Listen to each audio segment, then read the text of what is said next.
Through the summary channel, and this video we're going to discuss the most important events that took place during the previous 12 hours. We have lots of very interesting updates, so let's start. And first we're going to talk about Denmark. Lots of very interesting updates are coming from this area.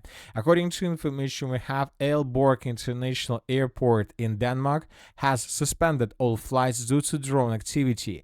All arrivals are being diverted, and departures have been cancelled.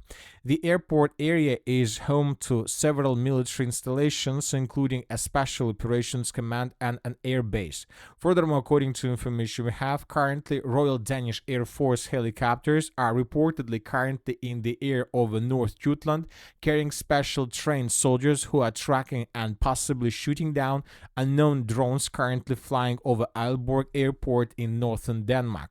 So this is not the first time when unknown drones were flying above the territory of NATO countries.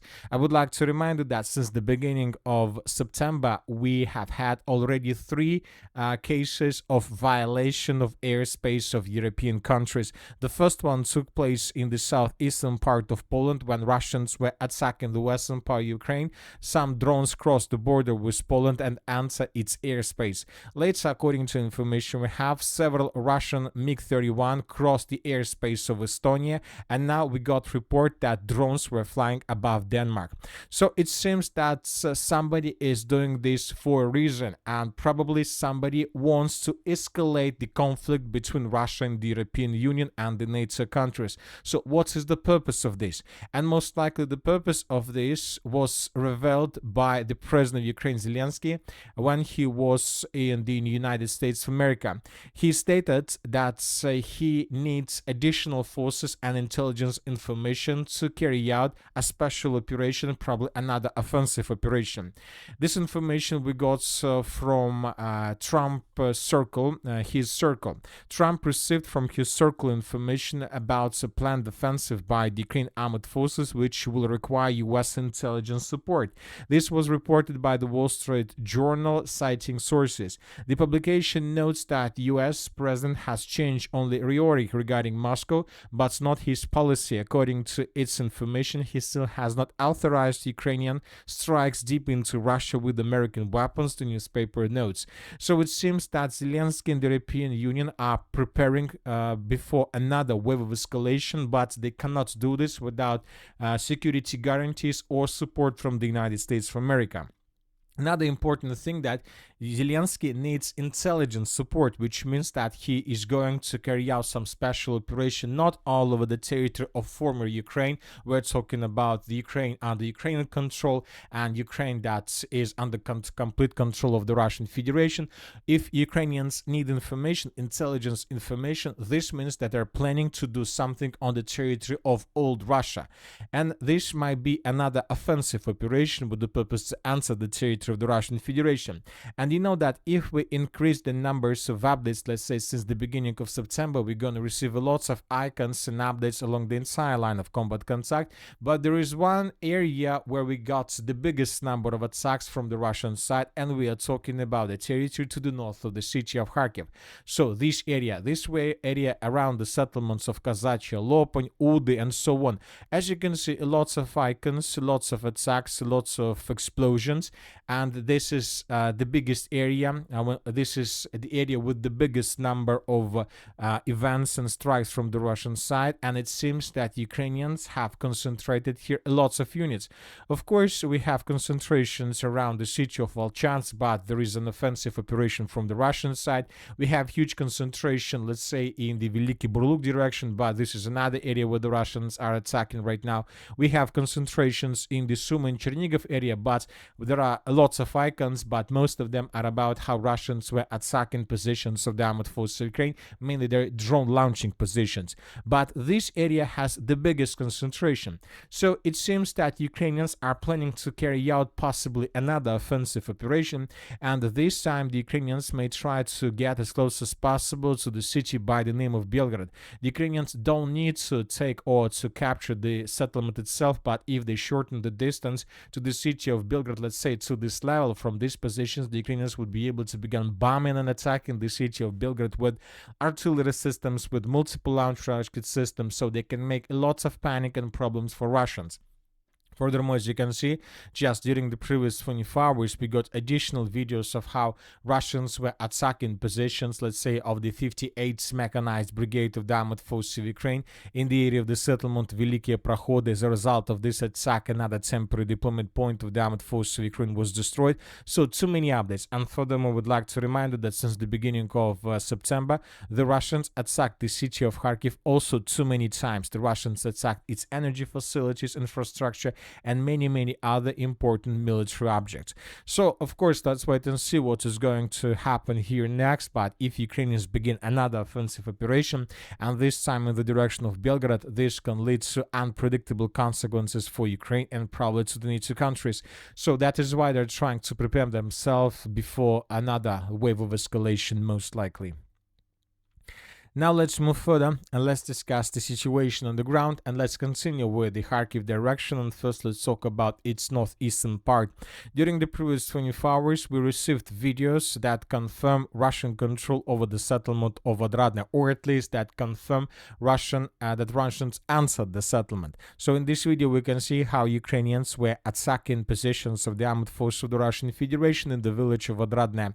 So this building was geolocated. This is exactly the place that was attacked by Ukrainians, and based on this video, as you can see, we have adjusted the map. This is the situation by the end of the 24th of September. According to neutral mappers, the Russians secured the forest of Sergeyevsky, and today we got report that the Russians also answered or captured even the village of Odradne. So we see that the Russians continue their offensive. Currently, the neck for Ukrainian positions in the most northeastern part is already less than 9 kilometers. The Russians will continue sightseeing the news around Ukrainian positions in Dvurechinsk and Bilogorovka until the Ukrainians retreat from this area towards more reliable positions. So the Russians continue their northeastern Kharkiv offensive operation. Now let's move further and let's discuss the situation in the Siversk Liman direction. As you can see, this morning we got the biggest number of updates exactly from this area. First of all, the Russians continue assault operation on the settlement of Novoselovka. The Ukrainians are bringing more forces in this area with the purpose to stabilize the situation, but the Russians control the area with FPV drones, and everything that enters this area can be destroyed by Russians within just 5 or 10 minutes. The Russians continue offensive. As for the central direction, during the previous 12 hours, as you can see, additional changes on the ground were recorded. The Russians continue offensive operation in the direction of the settlement by the name of Stavki along 0526 road. This is the last settlement on the way to the city of Liman. Some trenches and fortifications of the armored forces of Ukraine, as you can see, were captured by the Russians. Furthermore, according to information we have, according to pro-Russian resources and according to neutral mappers, the Russians established almost complete control over the settlement of Zarechna. So its northwestern part was secured by Russians. There is just the southwestern part left, this one, but according to several very reliable pro-Russian resources, currently the Russians are advancing in the forest to the south of the settlement with the purpose to outflank Ukrainian positions and to force the Ukrainians to fall back. So some sources are saying once again that this part of this Liman forest is already under complete control of the armored forces of the Russian Federation. So I would like to remind you that just yesterday the Minister of Defense of the Russian Federation reported that the battle for the settlement of Zarechna is coming to an end, and most likely in coming days or maybe hours the Ukrainians would be forced to fall back from this area, and then Russians will begin the Liman offensive operation also from the east. Another important video we got from the southern part of the settlement of Tarskoye. This one, we will not watch this video because there are violence and casualties, but according to this video, the Russians were storming and attacking Ukrainian positions in this forest in the direction of the settlement of Yampol. Some strongholds were cleared by Russians along the river of Zherebets of the armored forces of Ukraine, and so based on this video, we adjusted this part as well. This territory used to be considered as a gray zone or the territory covered with the fog of war. Now we have additional proofs that this area is under complete Russian control. So we see that the Liman front line is continue crumbling, and most likely Ukrainians will not be able to hold this territory for a very long period of time. And it seems that before the 2026 comes, this territory will be taken by Russians, or Ukrainians will launch another adventure in the direction of the city of Belgrade, and the Russians will be forced to change their plans. Now let's talk about the city of Siversk. The most important video is coming from the village of Dronovka, this one. Here we can clearly see a Russian soldier that was hiding on the territory of this building. So this video was made by Ukrainian resources, and here we can see right exactly in this moment a Russian soldier, this is him, who was probably hiding in this building, who was checking that nobody were around his building. So this video clearly shows us that this building is in the complete Russian control. Based on this video, we have adjusted Russian positions along the river of Seversky Donets.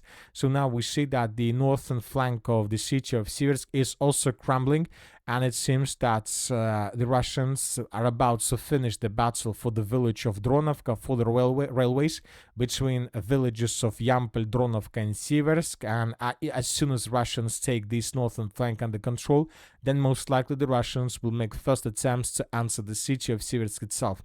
At the same time, the Russians continue bombing and attacking positions of the armed forces of Ukraine between the villages of Zvanovka and Vyemka. Today we got additional batch of videos of how Russians were hunting and attacking Ukraine positions along these three lines and fortifications. So this is another road of Russian attack, first to maintain the lines to the south and then to begin the Siversk southern major offensive operation. So Siversk most likely, as the city of Liman and as the village of Yampol, would be taken by Russians in 2025 by the end of this year, obviously. Now let's move further. Let's discuss the situation in the Konstantinovka direction. During the previous 24 hours, the Russians continue bombing and attacking the southwestern part of the city. In this video, we can see several explosions that took place in this area. The Russians reported that they managed to discover and to destroy a command center of the armed forces of Ukraine. And later, another pro-Russian resource published this video where we can see the consequences of this attack. As you can see, one building was almost completely reduced to ruins. The second one was just damaged. So the Russians continue reducing the city of Konstantinovka to ruins, and the Ukrainians continue introducing additional forces and reinforcements in this area. As for the Zaporozhye direction, as for the Pokrovsk direction, during the previous 12 hours, we haven't received anything special.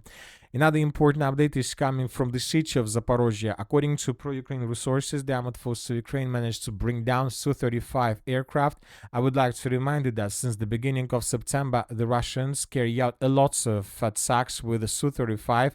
The Russians were bombing the city of Zaporozhye with FABs, and that was very, very annoying for the armed forces of Ukraine. So this is the moment when, for example, Russians attacked the city of Zaporozhye on the 23rd of September with FAB 500. Some probably industrial zone was heavily damaged.